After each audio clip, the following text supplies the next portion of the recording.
नमस्कार, मैं हिमांशु मिश्रा और आप देख रहे हैं द इनसाइड स्टोरी।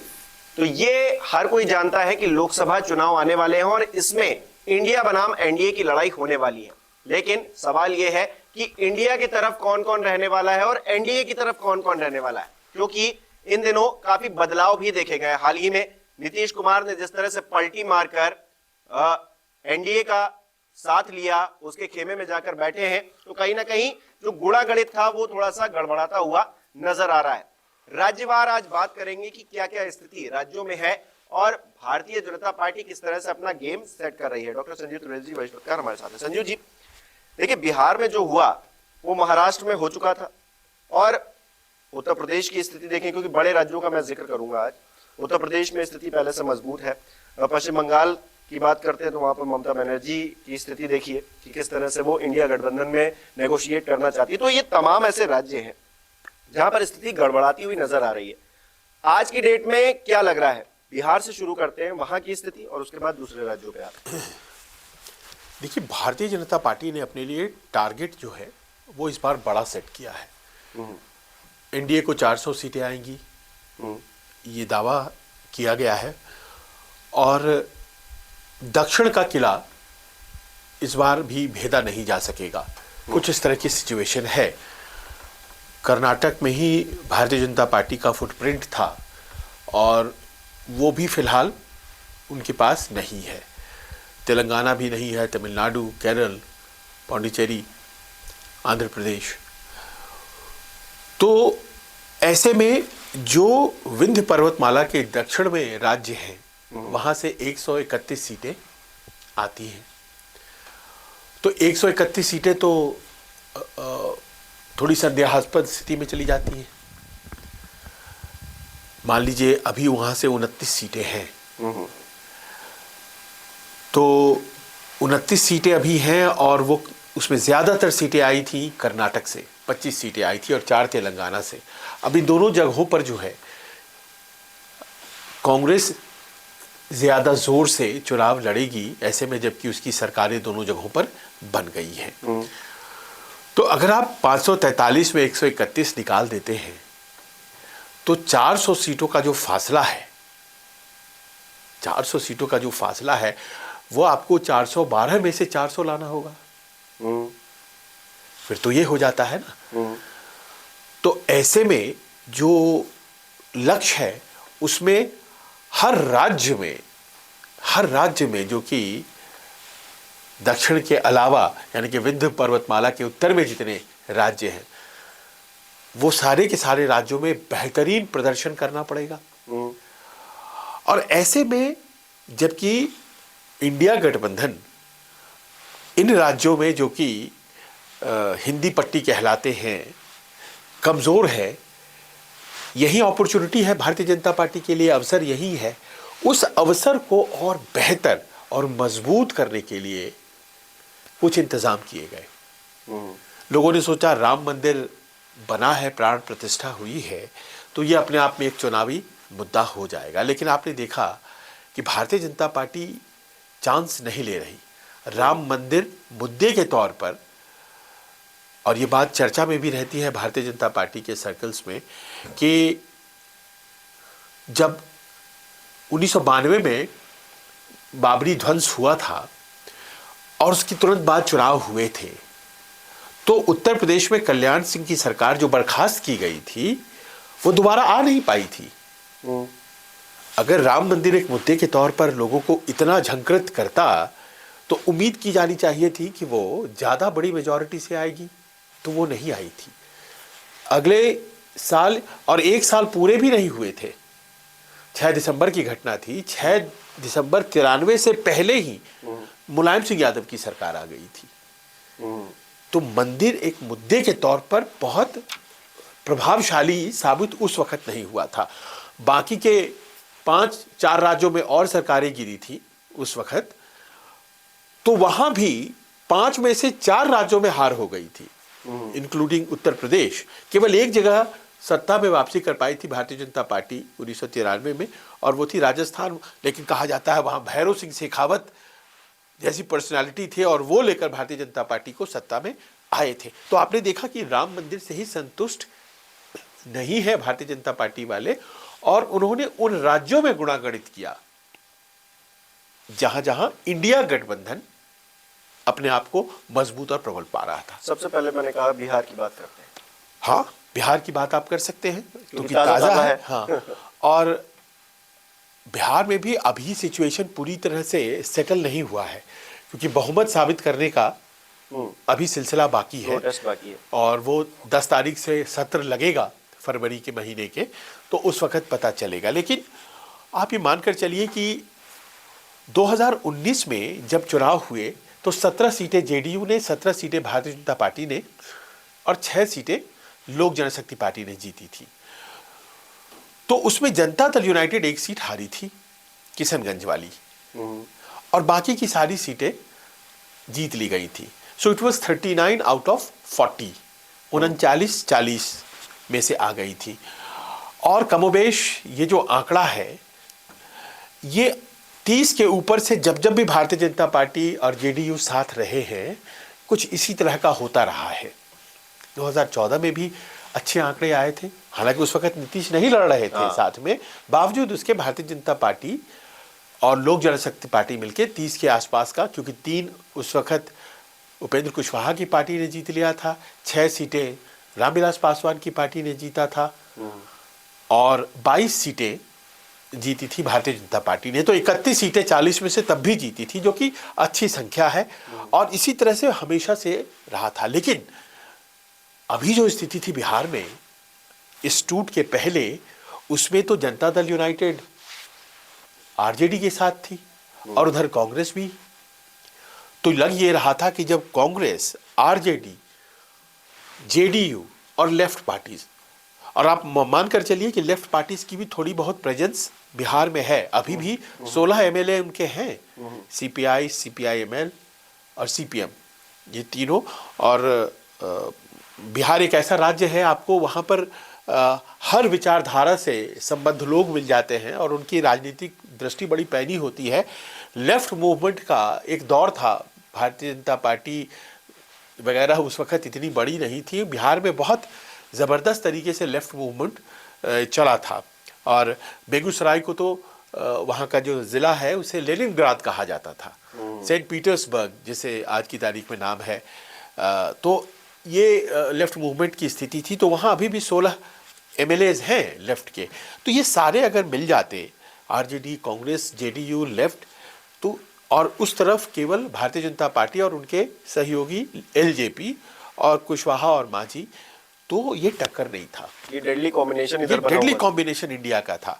तो भारतीय जनता पार्टी, जो हमारी जानकारी है, उसने न केवल अपने सर्वे करवाए, इंटरनल सर्वे, बल्कि प्रोफेशनल एजेंसीज हायर की, सभी वरिष्ठ नेताओं को बुला लिया, सबकी बैठकें हुई, और किसी ने भी लिबरल से लिबरल जो एस्टिमेट था बिहार के बारे में वहाँ के नेताओं का, वो 24-25 से ज़्यादा का नहीं था।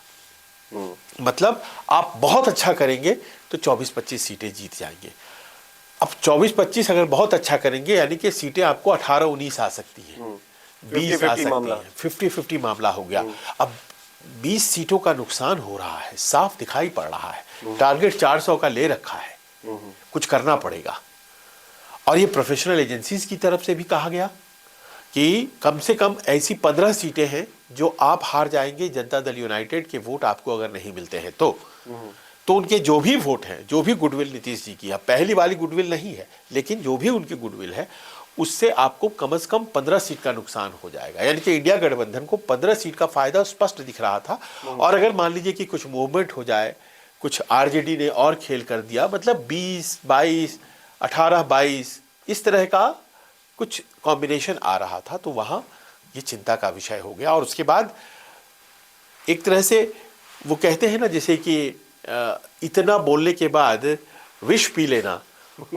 उसके बाद अप्रोच जिसने भी किया, नीतीश कुमार और भारतीय जनता पार्टी का गठबंधन आज की तारीख में बन गया, क्योंकि ये चुनावी ज़रूरत थी। अब देखिए क्या होगा, अब वही कॉम्बिनेशन फिर से है जो 2019 का कॉम्बिनेशन है। अब इसमें भारतीय जनता पार्टी पोल पोजीशन में रहेगी, लीड करेगी, क्योंकि अब जेडीयू की वो स्थिति नहीं है। तो पिछली दफ़ा उन्होंने 17 लिया था, इस बार शायद 17 उनको नहीं दी जाएगी, लेकिन फिर भी अगर 14 भी दी जाती है तो भी उनके वोट बैंक तो अब एनडीए में आ जाएंगे। अति पिछड़ा में आप भी जानते हैं 12 से 15% के आसपास नीतीश कुमार का कांस्टेंट सपोर्ट रहा है। 15%, 16% भी गया है, और वो अकेले लड़े तब भी उनके पास उतना था। शायद यही वजह है कि वो इधर से उधर कर पाते हैं और वोट उनका ट्रांसफर भी हो रहा है। हालांकि इधर के दिनों में बाई इलेक्शंस जब वो हारने लग गए थे तो लोगों को ये समझ में आने लगा था कि उनके वोटर थक गए हैं और वो बीजेपी के साथ रहना पसंद करने लगे हैं, क्योंकि खुद नीतीश कुमार ने अपने वोटर्स को बीजेपी को लगातार वोट देने के लिए हमेशा प्रेरित किया था। बिल्कुल। ये तो चलिए बिहार की हो गई बात, क्योंकि अभी रिसेंटली हुआ है। महाराष्ट्र में बहुत पहले से खेल हो चुका है इसी तरह का खेल, क्योंकि इसी तरह की परिस्थितियां दिख रही थी। जब महाविकास आघाड़ी की सरकार चल रही थी तो लग रहा था कि एक तरफा हो गया है मामला, अब सारे मिलकर भारतीय जनता पार्टी को चुनौती दे रहे हैं। लेकिन धीरे से शिंदे इधर आते हैं, उसके बाद अजीत पवार भी इधर आ जाते हैं, आधी आधी पार्टियां उठकर अगर इधर चली आती हैं तो भारतीय जनता पार्टी गेम जैसे बिहार में 40 सीटों का था वैसे ही महाराष्ट्र में 48 सीटों की बात है। तो वहां पर स्थिति इस वक्त बिल्कुल पलटी हुई वहां पर भी नजर आ रही। अब देखिए 48 सीटों में 42 सीटें अभी एनडीए के पास थी वहां पिछले चुनाव के लिहाज से अगर आप बात करें तो 40 में 39 और 48 में 42, तो 28 टोटल 88 सीटों में 81 सीटें 81 आउट ऑफ 88 सीटें थी। भाई अगर आपको वही आंकड़ा प्राप्त करना है तो फिर इस 81 को भी ऊपर बढ़ाना पड़ेगा, क्योंकि 400 आपने कर दिया है। बिल्कुल। तो अब कैसे करें, क्योंकि वहां पर ये जो इंडिया गठबंधन है, जिस टूट की बात आप कर रहे हैं, उसके बाद फॉर्मिडेबल दिखने लगा। उद्धव नाराज, और बावजूद इसके कि आज की तारीख में शिंदे जो हैं वो मुख्यमंत्री हैं, पार्टी उन्हीं के पास है। भाई पार्टी तो चुनाव आयोग देता है तो आपको दे दिया, लेकिन जो जनमानस है, जो शिवसेना के कोर वोट्स हैं, वो कहा ही जा रहा है कि वो उद्धव से जुड़े हुए हैं। वो बाला साहब ठाकरे के विरासत को उद्धव में देखते हैं या आदित्य में देखते हैं, वो शिंदे जी में नहीं देखते हैं। तो पार्टी भले इनके पास है, लेकिन जब चुनाव होगा उस वक्त तो कोई पार्टी और कोई चुनाव आयोग नहीं, उस वक्त तो जनता का मोहर और वो कॉम्बिनेशन। और वही देखिए दूसरी तरफ क्या हुआ कि जब उद्धव की पार्टी मजबूती से विरोध में आके खड़ी हो गई और सरकार चलने लग गई वहां पर, तो उनकी पार्टी में ब्रेक हो गया। याद कीजिए पिछले साल जून की बात, और उसके बाद सरकार गिर गई और शिंदे साहब बन गए मुख्यमंत्री। ये सिलसिला चल ही रहा था कि अचानक एक दिन खबर आई कि अजीत पवार भी टूट गए। यानी कि दूसरा चैलेंज जो शरद पवार का था उसको भी बहुत इफेक्टिवली खत्म किया गया। और अब दोनों पार्टियां जो विरोध में वहां पे खड़ी थी, जिनके दम पर कांग्रेस जो है एक कॉम्बिनेशन की कल्पना कर रही थी, या इंडिया गठबंधन एक कॉम्बिनेशन की कल्पना कर रही थी कि कांग्रेस की अपनी ताकत, और वहां बिहार की स्थिति नहीं है, वहां पर कांग्रेस की अपनी ताकत है। कांग्रेस, शिवसेना और एनसीपी, ये तीनों मिलकर के जबरदस्त टक्कर हो जाती, और ये कहा जा रहा था कि वहां पर भारतीय जनता पार्टी को नुकसान या एनडीए को नुकसान बहुत तगड़ा हो सकता था, 18-20 सीटों का नुकसान हो जा सकता था। तो ये सोचा गया कि अगर ये हो जाता है तो बड़ा नुकसान होगा। तो देखिए किस तरह से, और राजनीति में ये होता है, लोगों ने किया, इसमें गलत और सही की विवेचना होती रहेगी, क्योंकि आज तक स्पीकर साहब जो हैं वहाँ के, वो तय नहीं कर पाए हैं कि ये जो एंटी डिफेक्शन लॉ है 1985 पार्टी तोड़ने को लेकर के, वो सही किया एमएलए ने या गलत किया। शक्ति परीक्षण को लेकर तो बीएमसी का इलेक्शन भी सब, और बीएमसी इलेक्शन का भी टल गया। आज तक शिवसेना का, चूंकि मुंबई में दबाव ज्यादा है, उद्धव कहीं ऐसा ना हो कि भारी पड़ जाए, तो ये सब तनाव की वजह से वो नहीं कराया गया। तो वहां भी ब्रेक हुआ, और वो ब्रेक जो है वो कुछ ऐसा हो गया कि आज की तारीख में शरद पवार जो है, राजनीति की भाषा जो है उसमें कहा जा सकता है सियासी तौर पर पैदल हो गए। वो उनकी अपनी बनाई हुई पार्टी उनके हाथ से निकल गई इफेक्टिवली। आज की तारीख में अजीत पवार के पास या तो उन्होंने ढील दी इसलिए निकल गई, या फिर निकल ही गई, अब ये तो वही जान सकते मतलब एनडीए का इफेक्टिव हिस्सा, ये अरेंजमेंट भी हो सकता है। आपका आकलन बिल्कुल दुरुस्त हो सकता है कि दिखाने के लिए शरद पवार साहब उधर रह गए, और अजीत पवार को कहा कि तुम पार्टी लेके निकलो कि उनका समझ नहीं आता है। पर हकीकत क्या है? हकीकत यह है कि आज की तारीख में इफेक्टिवली जो पार्टी है वो एनडीए में शामिल हो चुकी यानी कि है। 2 राज्यों से नहीं तो 40 सीटें इधर उधर हो सकती थी, जो कि एक बड़ा नहीं, हिस्सा था। 40 सीटों का तो मतलब बहुत ज्यादा मतलब हो जाता।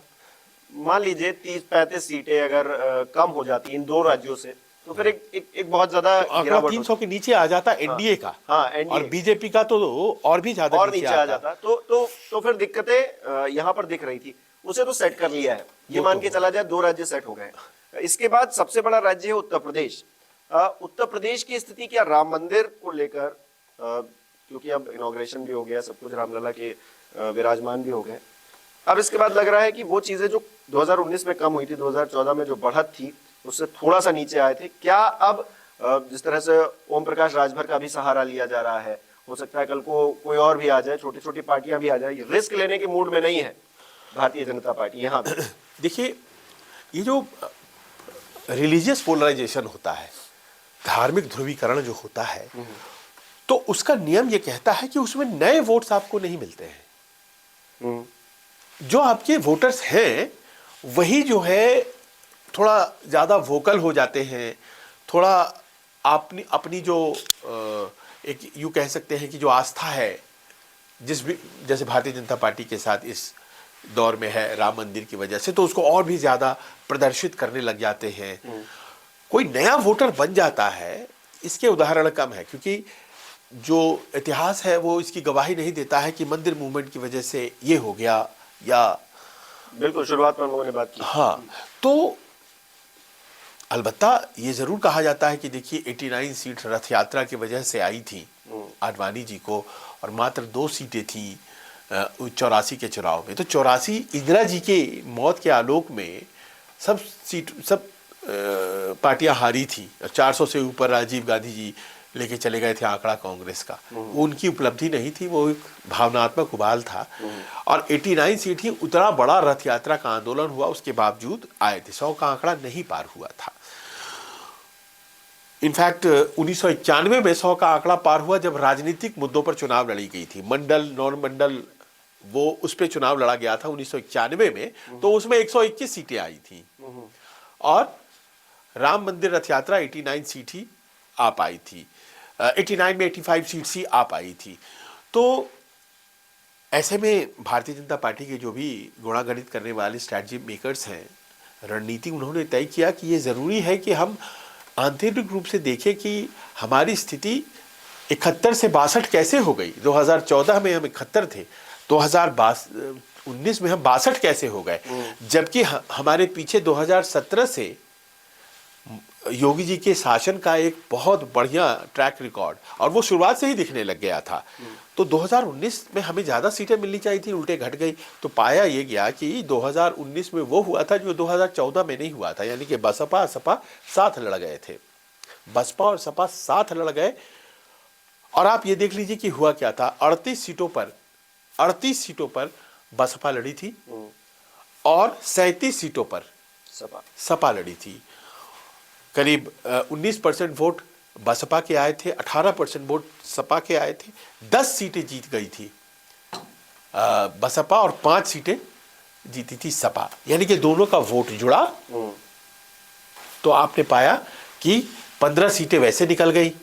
उसके अलावा एक सोनिया जी ने रायबरेली जीती थी, हालांकि कांग्रेस 67 सीटों पर लड़ गई थी और जीत उसकी केवल एक हुई थी, क्योंकि बसपा और सपा ने इनको साथ रखा नहीं था। जबकि रायबरेली और अमेठी में अपने उम्मीदवार नहीं उतारे। हाँ, वो तो किया उन्होंने, लेकिन साथ नहीं रखा। तो 6% वोट कांग्रेस को भी आए थे। इतने जगहों पर लड़े, उसके जमानत 2-3 लोग ही बचा पाए थे। एक अमेठी में हारने के बावजूद जाहिर है जमानत बची थी, राहुल गांधी, और एक आध और जगह थी, जैसे फतेहपुर सीकरी में राज बब्बर लड़ रहे थे, तो उनकी जमानत बच पाई थी, और बाकी लोग तो जमानत भी अपना फॉरफिट कर गए थे। तो ये स्थिति हो गई थी 2019 में, यानी कि कंसोलिडेशन अगर हुआ बसपा सपा का वोटों का, तो पश्चिमी उत्तर प्रदेश में खास तौर पर आप पाएंगे कि उसमें सीटें धड़ाधड़ जो है गैर भाजपा उम्मीदवारों ने जीत ली और इस थी। बार 2022 का जो विधानसभा चुनाव हुआ उसके मद्देनजर तो और भी जरूरी था कि ये कॉम्बिनेशन ना बने, क्योंकि आपने पाया कि अखिलेश यादव देखिए अपने आप में और मजबूत। बिना बसपा के वो बहुत सी सीटें बढ़ गई उनकी। वो वहां पर फिर वही वाला काम किया 1-2-1 वाला कि हाँ। वो विपक्ष में जो है वो सारे वोट एक तरफ गिरने लगे। और ये वोटर बिहेवियर भी तो ऐसा हो गया है ना, हाँ। वोटर अब अपने वोट को जाया नहीं कर रहा है, वो उसे दे रहा है जो इफेक्टिव चैलेंज खड़ा कर रहा है। इफेक्टिव चैलेंज अगर सपा खड़ा कर रही है तो उसे दिया जा रहा है, बसपा अगर नहीं खड़ा कर रही है तो भले ही वो मुस्लिम कैंडिडेट उतार दे, मुस्लिम वोट उसे नहीं दे रहे हैं। तो इस तरह की चीज देखी गई। तो ऐसे में जरूरी था कि कुछ किया जाए। क्या किया गया नहीं किया गया पता नहीं, लेकिन सपा और बसपा का गठबंधन नहीं हो पाया। चलिए, ये 168 सीटें उत्तर प्रदेश, बिहार और और महाराष्ट्र, इसमें एक लाइन ये भी जुड़ता है कि छोटे छोटे जो दल थे उनके लाख बदमाशियों के बावजूद बयानबाजियों के बावजूद उन्हें रख लिया गया। मैं उसमें सबसे पोटेंट उदाहरण जो है वो सुभाष सपा का दूंगा, है ना, ओपी राजभर साहब का। वो कब क्या बोलते हैं और फिर वापस आ जाते हैं। तो बावजूद उसके इन सब चीज़ों को भूलते हुए एक छोटे दलों का कुनबा तैयार कर लिया गया है, और बड़े दल जो जुड़ सकते थे आपस में, बसपा और सपा, जिनके पास अपने संगठित वोट बैंक है, वो कैसे जुड़े वो सब जानते हैं, नहीं जानते हैं मुझे नहीं पता, लेकिन वो यही जुड़े। तो ये जो है एक तैयारी यहाँ हुई। 168 सीटों का गेम रेडी है भारतीय जनता पार्टी की तरफ से, ये लग रहा है अभी लग रहा है। कल को क्योंकि चुनाव में घटनाक्रम ऐसे चेंज होता है, कुछ कहा नहीं जा सकता। अब कुछ इंडिया गठबंधन के अंदर जो आपसी खींचतान चल रही है, उन दो राज्यों का जिक्र जरूर करूंगा। एक तो बंगाल है और पंजाब है। इन दो राज्यों में जैसे बंगाल से 42 सीटें आ गई, पंजाब से 13 सीटें आ गई, तो ये अगर सारी सीटें हम मिला ले तो 223 सीटों का खेल बनता है।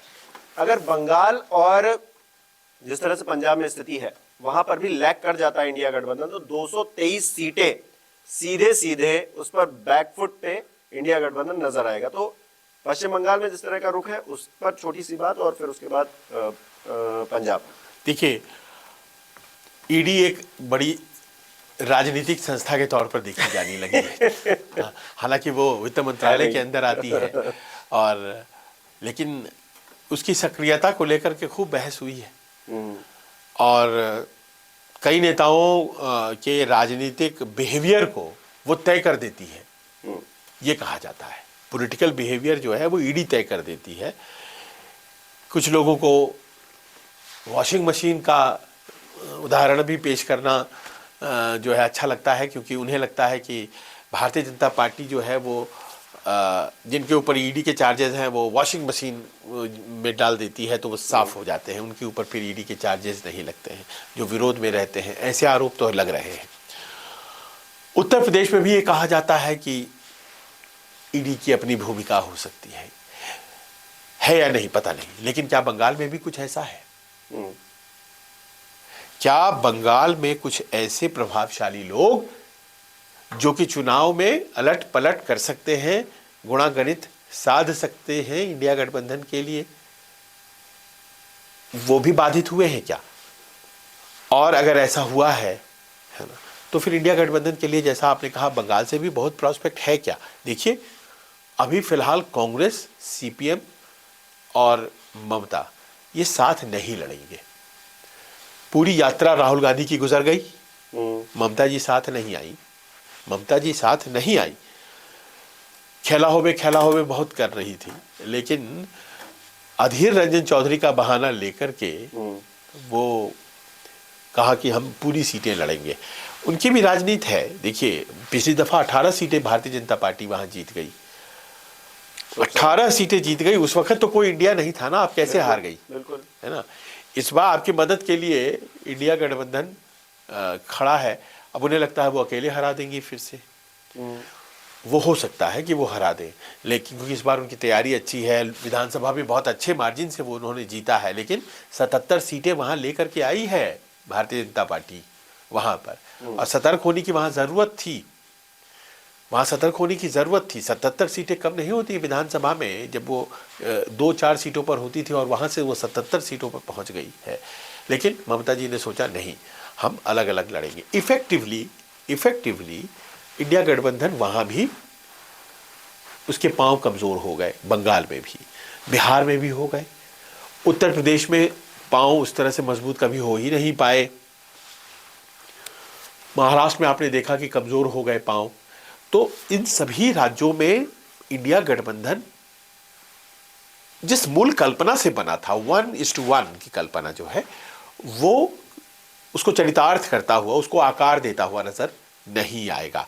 तो जाहिर है कि हिंदी पट्टी में जो प्रदर्शन भारतीय जनता पार्टी का रहा था, उसके लिए भारतीय जनता पार्टी ने प्रयास किया, राइट कॉम्बिनेशंस साधे अपने लिए, और जो ज्यादा फॉर्मिडेबल और मजबूत कॉम्बिनेशन सामने विपक्षी बन रहे थे उनको अंदर से तोड़ा, ताकि गैर भाजपा मत जो है वो विभाजित हो जाए। अब आप देख लीजिए, उत्तर प्रदेश में तय हो गया है कि भाई कांग्रेस और सपा लड़ेंगे, लेकिन कांग्रेस और सपा लड़ेंगे अपनी तरफ से ही घोषित कर दिया अखिलेश जी ने 11 सीटें। और वो सीटें क्या क्या हैं वो भी सुन लीजिए। रायबरेली अमेठी तो है ही, उसके बाद गाजियाबाद जो सबसे सेफेस्ट सीट कही जाती है बीजेपी की, गौतम बुद्ध नगर जो सबसे सेफेस्ट सीट कही जाती है बीजेपी की, बरेली जो सबसे सेफेस्ट सीट कही जाती है। तो ऐसे सीट को देना न देना बराबर, बात तो बराबर है।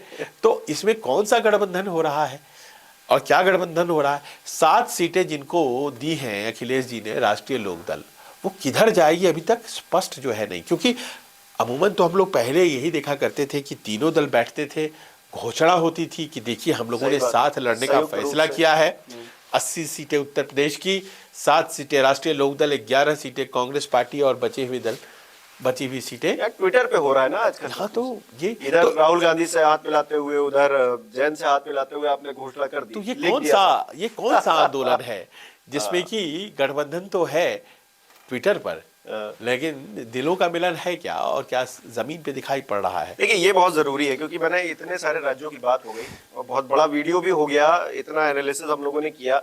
223 सीटें इन सभी राज्यों से, जो कि बड़े बड़े हैं। पंजाब को इसलिए इंक्लूड किया क्योंकि आम आदमी पार्टी का जिस तरह का रुख है, नहीं, आम आदमी पार्टी ने बड़ा स्पष्ट कर दिया है, वो 13 सीटें पंजाब की अकेले दम लड़ने वाली। हाँ, वही चीज है कि ठीक है आप दिल्ली में हमसे ले लीजिए, लेकिन हम पंजाब आपको नहीं। जबकि वहां 8 सीटें 8 कांग्रेस की है, 8 सांसद उन 13 में से कांग्रेस के हैं, और आम आदमी पार्टी के एक ही सांसद हैं इस वक्त संगरूर से, लेकिन वो कह रहे हैं कि हम 13 पे लड़ेंगे। यानी कि उनको लगता है ना कि जैसे विधानसभा ले लिया, वैसे ही हमारी शक्ति इतनी बढ़ गई है कि हम लोकसभा में भी तो फिर तो इफेक्टिवली दिल्ली में भी नहीं हो पाएगा ना। हाँ, क्योंकि पार्टियां तो वही हैं, तो यहाँ की 7 सीटें भी खंडित ही एक तो 2 चीजें हो गई, भारतीय जनता पार्टी का गुणागणित, और दूसरा इंडिया गठबंधन के जो सहयोगी हैं वो एकला चलो वाली राजनीति अब करना चाहते हैं, उस कदम को आगे बढ़ाना चाहते हैं। तो ये 2 चीजें एक साथ जो हो रही हैं, वो कहीं ना कहीं लोकसभा चुनाव के लिहाज से विपक्ष के लिए अच्छी बात नहीं है,